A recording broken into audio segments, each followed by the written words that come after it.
디모데후서 3장 16절로부터 17절에 있는 말씀입니다. 신약성경 346쪽 디모데후서 3장 16절과 17절 우리 함께 공독합니다. 모든 성경은 하나님의 감동으로 된 것으로 교훈과 책망과 바르게 함과 의로를 가게 유익하니 이는 하나님의 사람으로 온전하게 하며 모든 선한 일을 행할 능력을 갖추게 하려 함이라. 아멘.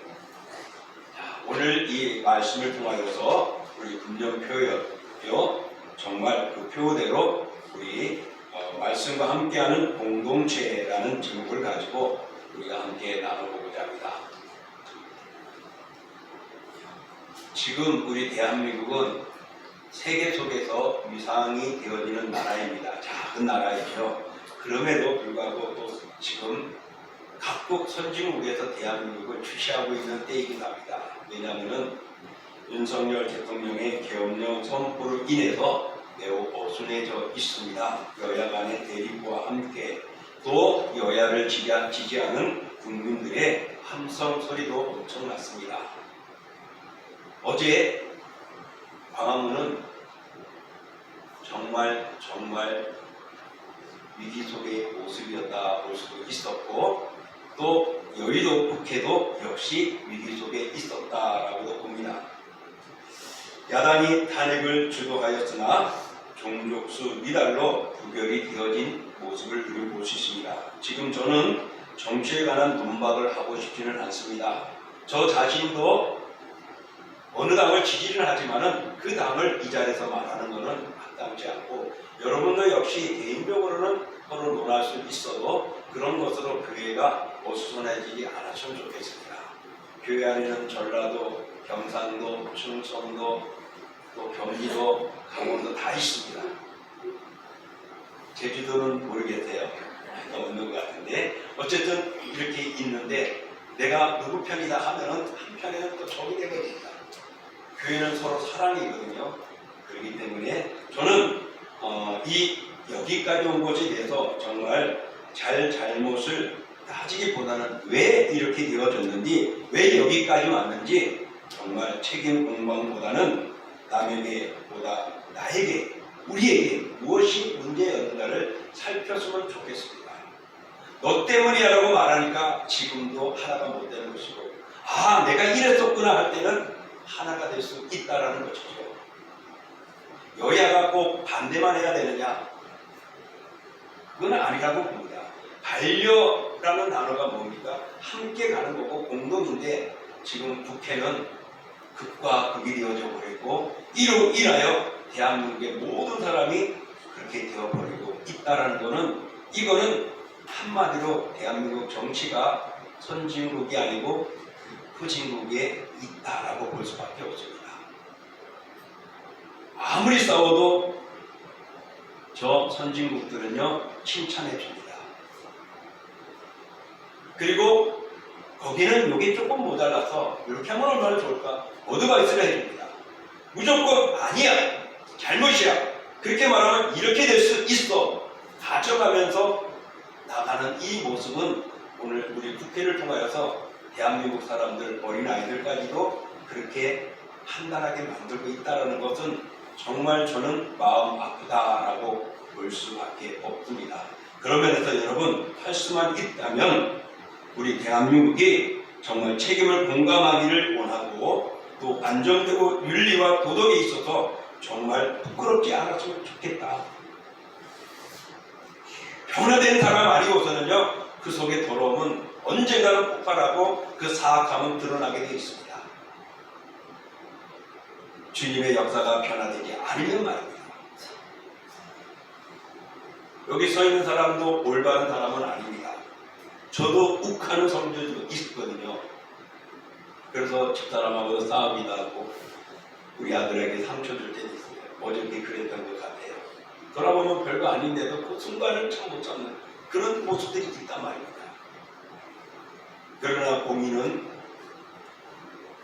또 공적인 일을 하는 사람들은 조심해야 되죠. 그러면서 목사나 중직자들 또 그 사회 속에서는 공무원들과 공직에 있는 자들이 조심해야 되지 않을까. 그런 면에서도 우리 대한민국이 정말 윤리와 도덕이 상실화되어질 수 있도록 그게 사라지지 아니하도록 해야 될 것이고 법칙 국가가 되어지도록 정말 자유민주주의가 바로 서도록 기도해야 합니다. 이게 저는 우리들이 해야 할 역할이 아닐까 생각해 봅니다. 그런 면에서 여야가 왜 싸우느냐? 추측은 많습니다. 유튜브에는 다양한 논증들이 많습니다. 그거 중요하지 않습니다. 오늘 우리가 얼마나 귀했느냐, 얼마나 대한민국을 사랑하느냐가 우리를 통하여 세상이 변화되도록 해야 할 것이고 교회가 변하여 세상이 변하도록 만들어야 할 것입니다.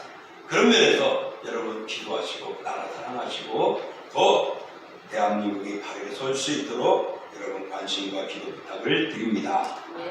자, 오늘 저희들이 봉독한 말씀은 2024년도 우리의 성부 말씀이었고 금령표가 말씀과 함께하는 공동주였습니다. 그래서 가능하면 매월 첫 주에 또는 둘째 주에 이 말씀을 주제를 가지고 다양하게 여러분들에게 말씀을 전하게 되었습니다.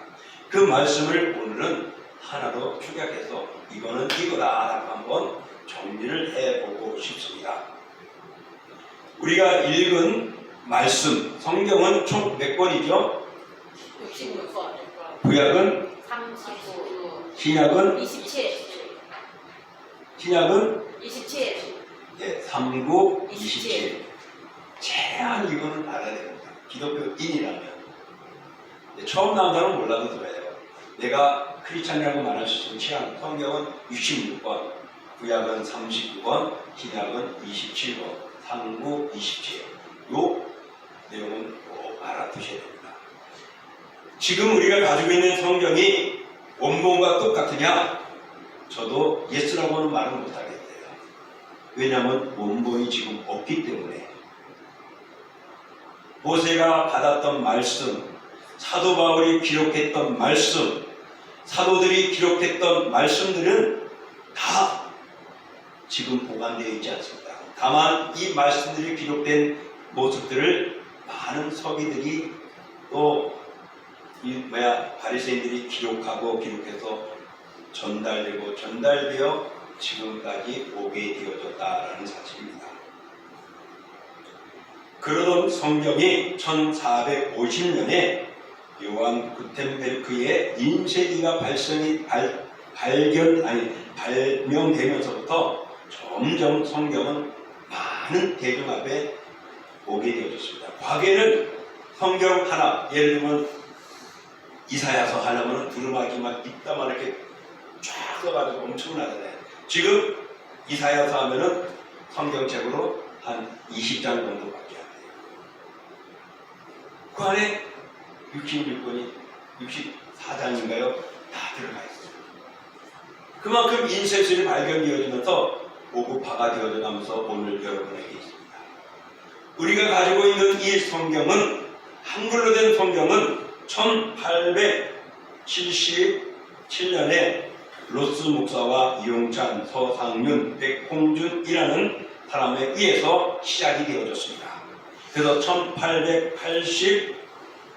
1882년에 최초의 한국글로 된 성경이 나왔습니다. 그 성경이 어떤 것이냐? 바로 하나 넘겨주세요. 네, 바로 첫 번째 예수 성교 누가복음 전서입니다. 그리고 두 번째로는 예수 성교 요한 위복음서, 요한 복음서를 위복음. 그때는 이렇게 해가지고서 우리 처음 초창기 대한민국의 한글 성경에 들어왔고 1887년에 최초의 신약 성경 정권이 한글로 번역이 되었습니다. 지금 지구 안에는 약 6천여 개의 성경 번역이 준비되고 있지만은 그러나 현재는 제가 말한 6천여 개의 언어들이 있습니다. 그 중에서 2,200여의 언어로 성경이 번역이 되어졌습니다. 그러나 아직도 3분의 2는 번역이 안 되어졌죠. 내 나라 글로 된 성경을 읽는다는 게 얼마나 복입니까?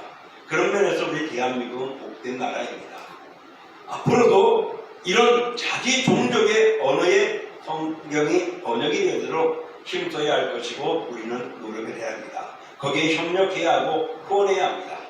그럴 때 하나님의 나라가 이 나라에 임하게 되어지고 하나님의 역사가 또 이루어지고 이제 주님의 마지막 때가 오지 않을까 생각합니다. 성경에 대해서는요, 다양한 사람들이 이런 말을 했습니다.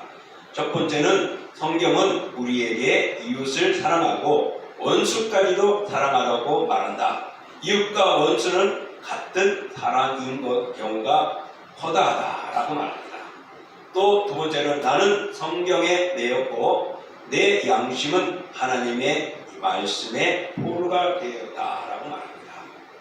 또 성경을 읽는 것 외에는 대안이 없습니다 라고 말합니다. 그리고 성경은 기록된 이래로 지금까지 어느 시대에 누구에게나 예리하고 정확하게 말씀하고 계신다라고 말합니다. 성경 전체는 처음부터 끝까지 오직 그리스도를 우리의 은혜와 진리의 근원으로 가리킨다라고 말했습니다. 자, 이렇게 다양한 사람들이 성경을 접하고 성경에 대해서 본인의 느낌을 정리를 해놓았던 것을 볼 수 있습니다. 그리고 마지막 성경은 우리로 하여금 죄를 멀리하게 하고 죄는 우리로 하여금 성경을 멀리하게 한다. 여러분 성경 가까이 하고 있습니까? 멀리하고 있습니까? 이거는 내가 누구에게 지배를 받고 있느냐를 오늘 이 말씀을 통해서도 명언을 통해서도 알 수 있습니다. 자, 이렇게 성경은 다양하게 사람들이 접하는 대로 다릅니다.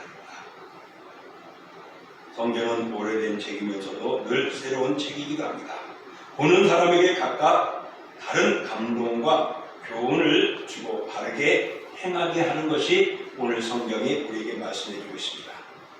그러므로 우리는 언제나 하나님의 말씀을 기준으로 삼고 의지하며 그 말씀의 중심을 가지고 살아가야 합니다. 중심이 없으면 흔들 수밖에 없고 이리 왔다 저리 갔다 할 수밖에 없습니다. 그래서 이거는 사실이야 라는 중심이 바로 성경입니다. 누구에게? 크리스찬에게요? 아닙니다. 하나님이 만든 모든 피조세계의 말씀이 중심이 되어야 합니다. 대한민국의 중심은 뭐죠?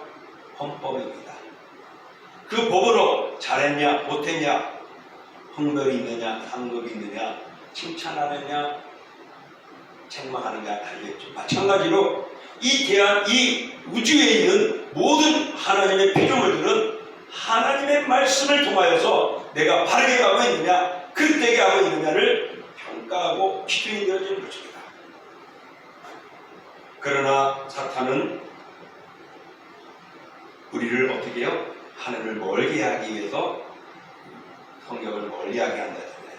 바로 성경과 멀리함으로 우리의 기준을 흔들어 놓고 있는 것입니다. 그러므로서 사랑하는 성도 여러분, 우리는 성경을 기준으로 살아가야 하고 성경을 중심으로 흔들리지 않는 주님의 피조물, 하나님의 백성, 하나님의 형상을 담은 그리스도인들이 되어야 할 줄 믿습니다. 아멘. 여러분 성경은 어떻습니까? 성경은 첫 번째로 우리 같이 읽어볼까요? 믿음의 기초가 됩니다.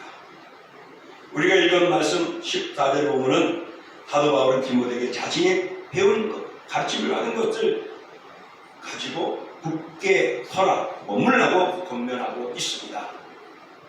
왜? 그것이 디모데의 사역과 디모데의 삶의 중심이 되어지고 근원이 되기 때문에 그렇습니다. 굳게 쓴다는 것, 경고하다는 것은 모든 건물의 기초가 되지 않아요. 마찬가지로 신앙에도 기초가 되는 것이 어릴 적부터 배워왔던 말씀이라고 사도 바울은 디모데에게 말하고 있습니다. 그러므로 하나님의 말씀은 우리의 영적 성장을 지탱해주는 기본이요 기초입니다. 세상 세상은 시대에 따라 달라지고 있습니다. 저는 60년대에 태어났기 때문에 그 시대의 상황을 잘 몰라요. 알고만 있을 뿐이지.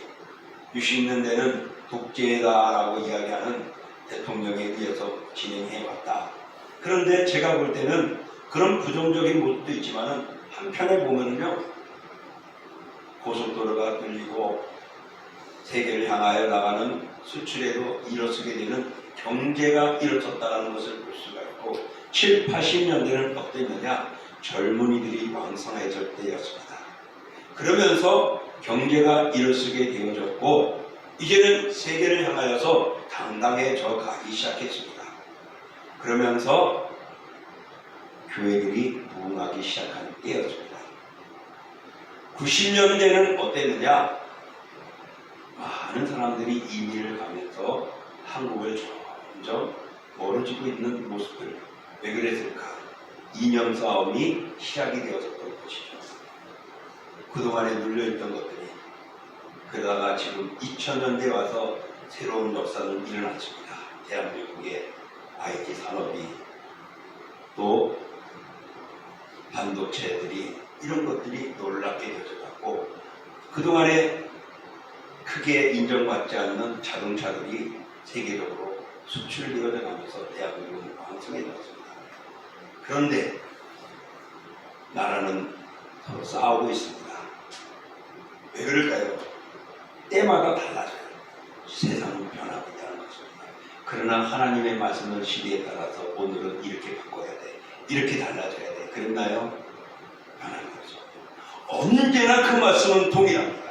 왜? 기본이요, 기초가 되어지기 때문에.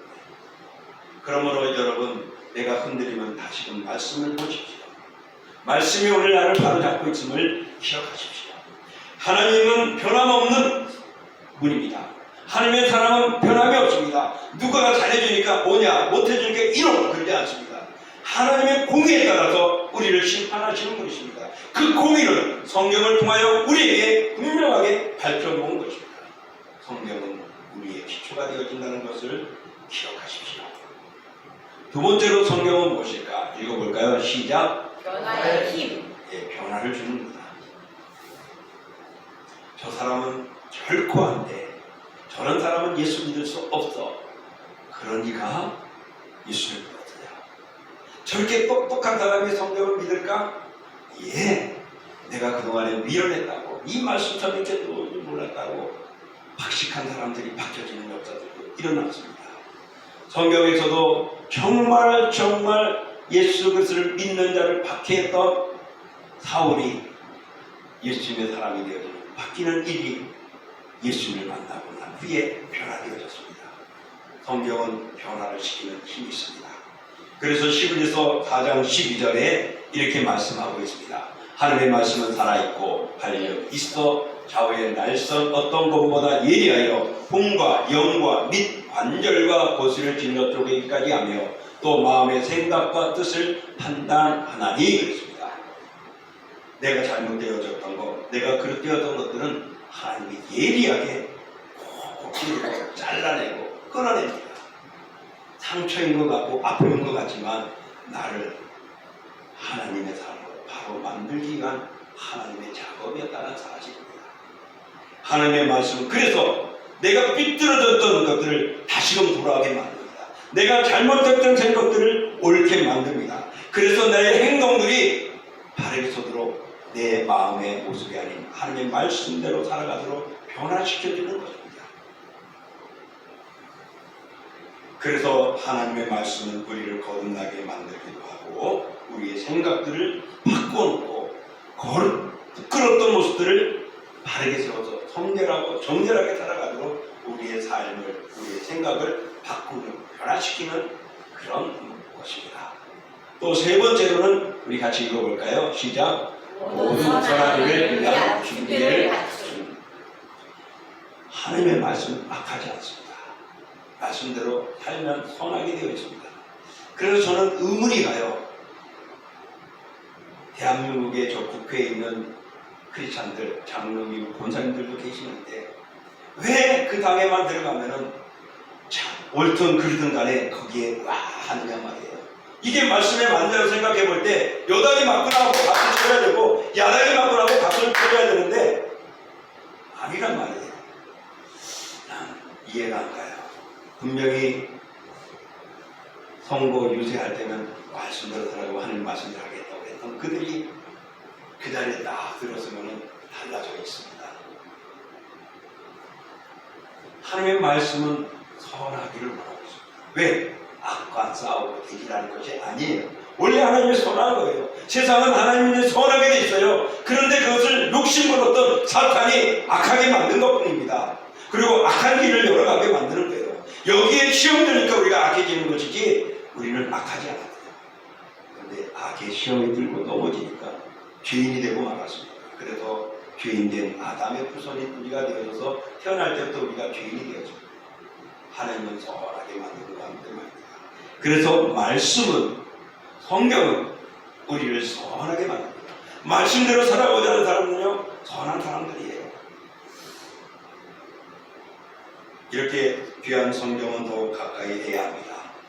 하나님의 말씀은 우리의 믿음의 기초가 되고 변화의 힘을 주는 것이고 우리를 착하게 선하게 살아가도록 하는 것입니다. 그러므로 하나님께 영광이 되어지는 삶을 살도록 말씀을 가까이 하는 우리가 되어야 줄 것입니다. 얼마나 우리가 금년 한 해 말씀을 가까이 했었고 묵상하였고 힘썼습니까? 여러분들이 성경 일독하고 읽는 모습을 보면 감사하지만은 그러나 여러분 말씀을 계속 가까이 하십시오. 그리고 말씀 듣기를 게으리 하지 마십시오. 하나님의 말씀은 내 믿음을 든든하게 꽉 잡아주고 있고 또 내 세상의 삶이 변화되어져 가도록 잘 적응할 수 있도록 만들어주고 하나님의 선하심이 우리도 선하게 살아갈 수 있도록 해주는 중심이 됩니다. 그러므로 말씀을 가까이 함으로 어려움과 시련과 시험과 유혹이 와도 흔들리지 아니하고 넘어가지 않는 경고에 쓰는 우리 모두가 되기를 축복합니다. 자, 성경은 오늘 15절에 보면요 이렇게 말씀하고 있습니다. 15절 말씀 우리 읽어볼게요. 또 어려서부터 성경을 알았나니 성경은 능히 너로 하여금 그리스도 예수 안에 있는 믿음으로 말미암아 구원에 이르는 지혜가 있게 하느니라. 아멘. 여러분 우리 기독교는요 구원의 종교입니다. 그 구원의 모습은 성경을 통하여 알려줍니다. 기독교가 구원이 없으면요 불교나 불교나 별 다름 없어요. 왜? 내분으로 공격하다 그리고 장수한다. 그죠? 근데 성경은 하나님께 헌금을 많이 받지만은 하나님의 복을 많이 받는다고 하진 않아요. 그건 당연한 것이기 때문에 그런 거 가르치지 않습니다. 너의 하나님 여호와를 섬겨라. 그 이름이 망령되지 말게 하라. 뭐죠? 하나님 뿐입니다. 하나님 뿐입니다. 하나님이 만드신 세상이고 하나님이 만든 법입니다. 그 법이 성경이거든요.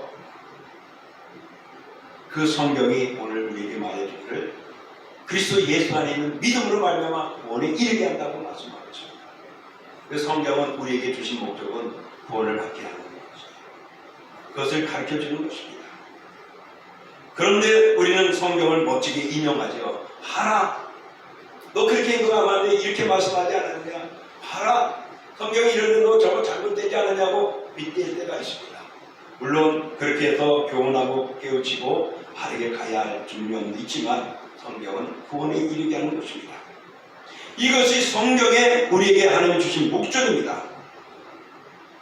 성경이 주신 목적은 바로 이 성경을 읽고 예수 그리스도 안에 있는 구원을 발견하고 그 그리스도를 나의 주로 아멘, 아멘하는 것입니다. 그럴 때 사울이 바울이 되어지는 것입니다. 그런 법장관들이 바뀌어져서 집사가 되고 장로가 되고 그런 망나니가 회개하고 신학교 가서 목회자가 될 거예요. 변화를 주는 거죠. 구원받았기 때문에 이게 내 삶은 구원의 기쁨으로 살아가는 것입니다. 예수님께서 요한복음 3장 아니 5장 39절에 너희가 성경에서 영생을 얻는 줄 생각하고 성경을 연구하거니와 이 성경이 곧 내게 대하여 증언하는 것이다. 성경을 통하여 영생을 얻는 줄 알았대요. 근데 그 성경의 증거는 누구요? 예수 그리스도이십니다. 그러니 성경은 예수 그리스도를 통하여 구원에 이르게 하는 것임을 여러분 기억하십시오. 그러므로 구원에 이르게 하는 지혜가 되는 예수 그리스도를 가까이 하고 그리스도를 찬양해야 합니다. 그래서 예수 믿는 것은 받은 증거만 도다. 어떤 받은 증거가 있을까요? 내가 크리스찬이 되어진 것, 내가 이 시간에 예배 드리는 것, 내가 이 시간에 주님의 직분이 되어져서 집사가 되고 목사가 되고 장로가 되고 권사가 되고 크리스찬이 되어지고 교사가 되어지고 하는 것들, 이런 것들입니다. 이게 바로 성경 예수 그리스도를 통하여서 우리에게 변화시킨 역사임을 여러분 그 증거를 받았잖아요. 그거를 체험하고 있잖아요. 그런 몸을 입고 있잖아요. 그러니 우리는 말씀으로 하나가 되어야 됩니다. 여기에 다양한 것들로 싸우지 마시고, 교회가 가면요 어느 교회는 전라도 교인들이 많더래, 어느 교회는 경상도 교인들이 많더래, 어디는 찬양하는 사람들이 많더래. 뭐 그것도 다 좋아요. 그러나 하나가 될 수 있도록 해야 될까? 무엇으로? 예수 그리스도로 하나가 되어야 됩니다. 이렇게 성경만이 인간에게 구원과 선한 삶을 제시해 주는 것 없습니다. 하나님의 말씀만을 믿고 순종하며 따라가는 우리가 되어져서 예수 그리스도 안에서 구원의 역사에 동참하고 그 일을 기뻐하며 살아갈 수 있기를 축복합니다. 또 우리가 읽었던 오늘 말씀을 통하여서 생각해 보십시오. 정말 성경은 16절에 보면 교훈과 책망과 바르게 함과 의의로 교육하기 유익하다 그랬어요. 교훈은 뭐죠? 깨닫게 하는 겁니다. 책망은요 미치고 회개하는 것입니다. 바르게 하는 것은 뭐죠? 제대로 살아가게 하는 것입니다. 의로 교육하기에 유익하다. 우리 신앙인으로 만들어주는 것이에요. 거기에는 재벌가를 만들어준다, 똑똑한 자가 될 제2의 솔로몬처럼 지혜로운 왕으로 세상을 다스리게 한다 가르쳐주지 않습니다. 우리가 믿음의 사람으로, 누가 내가 어떤 직분이 있든지 간에 하나님의 사람으로 우리를 온전히 하기 위해서 주시는 말씀이에요. 그러니 말씀 앞에서는요 대통령도 필요 없고 목사도 필요 없습니다. 다 한 가지입니다. 하나님의 백성으로서 말씀에 아멘 하면 됩니다. 아멘입니까? 아멘. 네. 사랑하는 성도 여러분, 하나님의 말씀은 우리를 그리스도인답게 깨닫도록 미치고 바르게 살아가도록 신앙인으로 만들어주는 것입니다. 그래서 16절의 말씀대로 교훈과 책망과 바르게 함과 의로 교육하기에 유익한 것이라는 것입니다. 그러니 성경은요 그것을 통하여 내가 부자가 되어지고 사업가가 되어지고 잘나가게 만드는 책이 아니라 하나님의 신앙인으로 그리스도인으로 바르게 세우는데, 하나님 앞에 바르게 세우는데 주는 말씀이에요.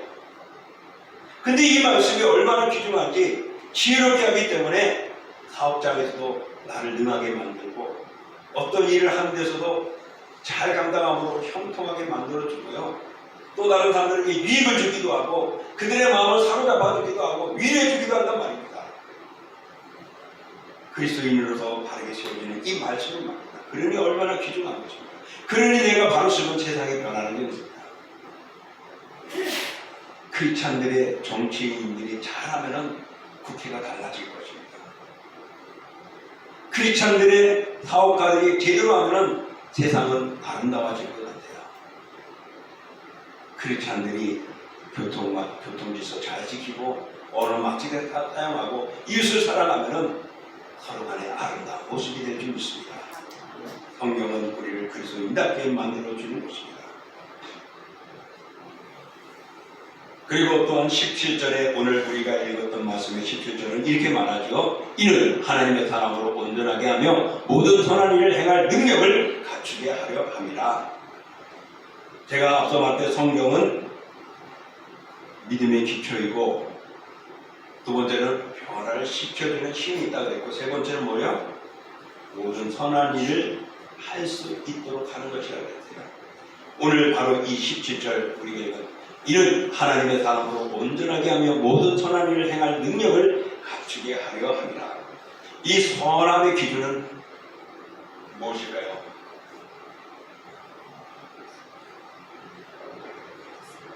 선함의 기준은 세상 사람만은 사실 법 없이도 살아가는 정말 착해 그런 기준일까요? 아니에요. 하나님의 기준에서 선하게 봅니다. 때로는 세상에 거부가는 길을 갈 수 있지만 그건 하나님의 말씀에 선한 겁니다. 민주주의는 뭐에 의해서 결정된다 그러죠? 다수결이라고 그러잖아요. 그래서 지금 저 국회가 다수에 의해서 많이 좌우되기도 합니다. 힘이 없어요. 어쩔 수 없어요. 그렇지만은 기독교는 민주주의지만은 다수에 의해서가 됩니다. 하나님의 말씀, 하나님의 뜻에서 됩니다. 그는 좁은 길을 갈 수도 있습니다.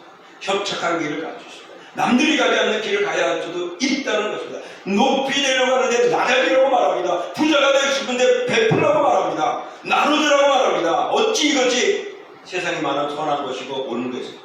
오늘 모든 선한 일을 행하는 능력은 하나님이 기뻐하는 하나님의 선하니까 하나님의 형상으로 우리를 바꿔주는 겁니다. 그런 면에서 여러분은 누구입니까? 하나님의 선한 자들입니다. 그럼에도 불구하고 우리가 세상과 동일하게 보이려고 우리의 몸치장을 하고 생각을 하고 언어를 쓰고 있다면 바꾸십시오. 안 되면 변화의 힘이 있는 성경 말씀을 하나님께 기도하며 나를 변화시키게 해달라고 해야 할 것입니다. 사랑하는 성도 여러분, 하나님의 말씀은 우리를 온전케 하고 깨끗하게 합니다. 그래서 디도서의 말씀 보면 이렇습니다. 우리 읽어볼게요. 그가 우리를 대신하여 자신을 주시는 모든 불법에서 우리를 속량하시고 우리를 깨끗하게 하사 선한 일을 열심히 하는 자기 백성이 되게 하려 하십니다. 우리의 죄악에서 죄악이라는 것은요 뭐 살인, 도둑질 이런 것만 아닙니다. 예수 그리스도를 부인하는 것도 죄악이에요. 크리스찬들을 저주하는 것도 죄악이 됩니다. 그런 데서 우리를 온전케 해주는 것입니다.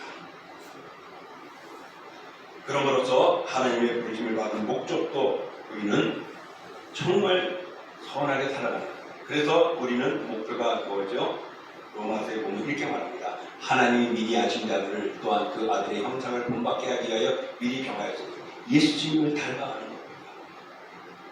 예수님의 모습에 닮아가는 것입니다. 그래서 우리가 하나님의 형상, 아들의 형상을 본받는 것, 닮아가는 것, 바로 하나님의 사람으로 온전케 하는 것입니다. 이제 말씀을 정리합니다. 알고 모르고 차이는 대단히 큽니다. 알고 모름에 따라서 무지하기도 하고 비극적이기도 하고 끔찍한 일들이 일어날 수가 있습니다. 모르면 그럴 수밖에 없어요. 모르면은 이단에 빠지는 겁니다. 모르면은 우리는 행했는데 그게 죄인 줄도 몰랐던 거죠. 근데 하나님은 죄라고 말하고 성경은 죄라고 말합니다. 사랑하는 성도 여러분, 인생의 가장 귀한 책인 이 성경을 우리가 바로 볼 수 있기를 축복합니다. 아무리 보석이라도요, 개에게는요 그 보석이 무용지물입니다. 마찬가지로 아무리 귀한 말씀이며 진리의 말씀이라도 믿음을 거부하고 신앙을 거부하고는 불신하게는요 이 성경은 무용지물입니다. 그런 면에서 여기 있는 여러분에게는 가장 귀한 보배로운 말씀이요 보석과 같은 귀한 말씀이 좀 있습니다. 여러분이 변화돼야 불신자들이 변화될 줄 믿습니다. 아멘. 여러분 왜 자꾸만 이렇게 말씀을 강조하고 합니까? 예수님 성경의 마지막 부분에 요한계시록 1장 3절에 이렇게 말하죠. 읽어보고 마칩니다. 이 예언의 말씀을 읽는 자와 듣는 자와 그 가운데 기록한 것을 지키는 자는 복이 있나니 때가 가까우니라. 말씀을 행하는 자는 복이 있대요. 왜? 때가 가까우니라. 때가 가까우면 뭐죠? 재림이 다가오고 있다. 재림이 다가온다는 건 뭐죠? 내가 만나고 싶은 십자가에 죽으신 예수 그리스도를 볼 수 있다. 나를 구원시킨 예수를 만날 수 있다. 거기까지 끝나면은 안 되죠. 그리스도가 오시면 어떻게 해요? 약속의 나라 거기서 영원히 주님과 함께 살리라. 그 날에 들어갈 줄 믿습니다. 아멘. 그러니 성경은 나를 온전케 하고 하나님의 나라에 들어가서 하나님과 영원한 삶을 살게 하는 거룩함이 있음을 생각하며 말씀과 함께하는 믿음의 사람들 되고 공동체가 되기를 축복합니다. 아멘. 자, 이 시간 우리가 함께 기도합니다. 정말 우리의 부족함들이 많죠. 하나님 말씀 또한 잘하려고 했는데 그러지 못했습니다. 하나님 용기 주셔서 더 잘할 수 있도록 이제 조금만 하면 일독할 수 있는데 하나님 열심을 다해서 일독할 수 있게 해주시고 또 하나님 말씀을 통하여 믿음이 확고해지고 내 부끄러웠던 사람들이 변화되어지고 이제는 나도 하나님의 원하신 선한 삶을 살아가는 주님의 사람 되게 해달라고 우리 같이 말씀에 의해서 기도합니다. 존귀하고 거룩하신 하나님 감사합니다. 저희는 주님과 은혜로 저희를 붙들어 주셨으니 감사합니다. 더 어려운 삶을 살아가는데 부족하며 주시옵소서. 세상의 모든 것들이 다 주의 영광 안에 있습니다. 여러분 아버지 내 생각 내 것이 아니라 내가 깨달은 것이 아니라 나를 진리하면서 하나님 소식으로 변화되어지게 하시고 흔들림이 없는 주님의 사람이 되겠습니다. 더 말씀 가까이 하시고 더 말씀 듣기에 힘쓰게 해주시고 말씀 묵상하여 삶을 순종하며 실천하는 저희들이 되어서 강력하고 온전하여 이제 주님 오시는 날 그 축복에서 영원히 주님 앞에 사는 저희들 되게 해주시옵소서. 모든 것을 주시는 분께 감사합니다. 예수님의